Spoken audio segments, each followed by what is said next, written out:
I hate that I have to find your degree, even though it means so much to me. To find the degree, we first use the molecular formula.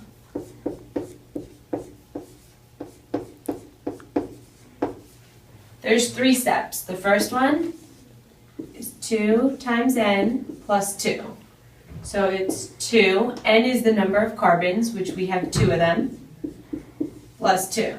This is 4 plus 2, 6. Step 2 is you do the number of hydrogens plus the number of halogens, which we have 1, minus the number of nitrogens, which we have 1, and it equals 4.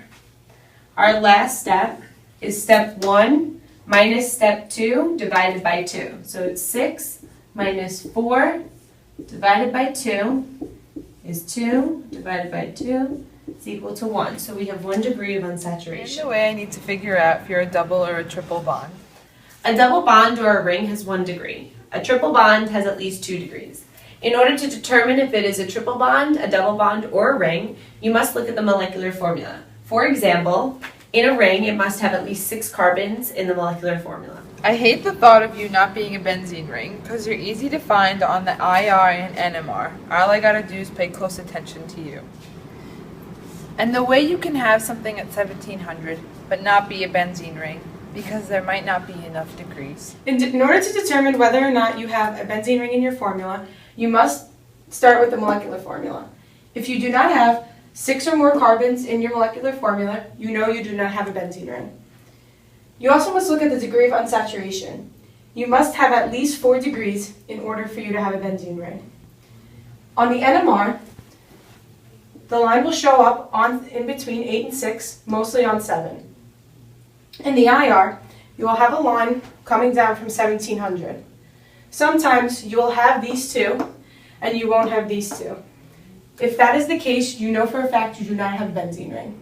I hate it when you show up at 2200 because I have to figure out if you're a C double bond N or a C triple bond N. Okay, so when determining what molecules at the 2200 part of the spectrum, you first have to look at the molecular formula. If there's a nitrogen present, there's a good chance that there could be a C triple bond N in the formula. If not, there can also be a C triple bond C. You will see this by a V that comes down from the 2200 line on the graph and from the degree of unsaturation. I hate it when you have OH, NH, and NH2 because they all fall on the 3500 on the infrared spectrum. Okay, so when determining what molecules at 3300, first look at the molecular formula and see if there are any oxygens or nitrogens present.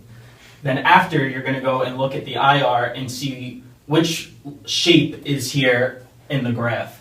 If there's an OH, you'll see a U-shaped in the graph. If there's an NH, you will see a V-shaped, and if there's an NH2, you're going to see a W-shaped in the graph.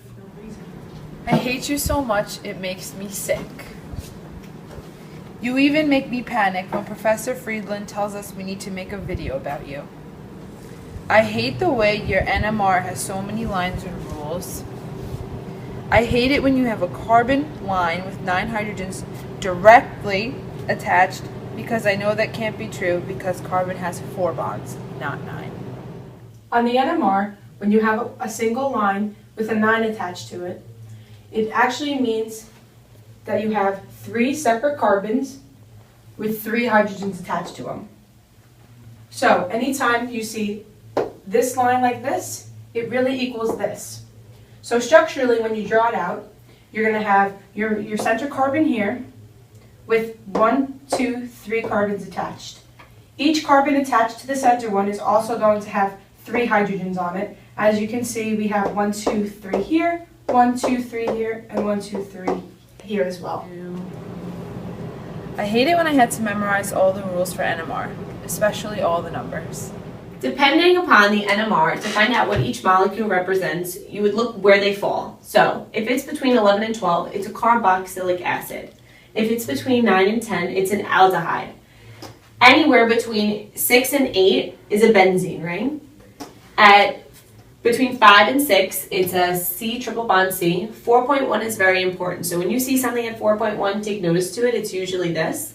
And then in the beginning, it's either an OH, an NH, or an NH2. Even worse when you have lines at 4.1, because I forget what they mean every time. Okay, when looking at the NMR, if there's 3 lines with a 2 above it, right above 4.1, that means that there is a O attached to a C double bond O, also attached to a C with at least 1 H on it. I hate the way this topic takes forever and a day to learn, and the fact that you have so many rules to remember.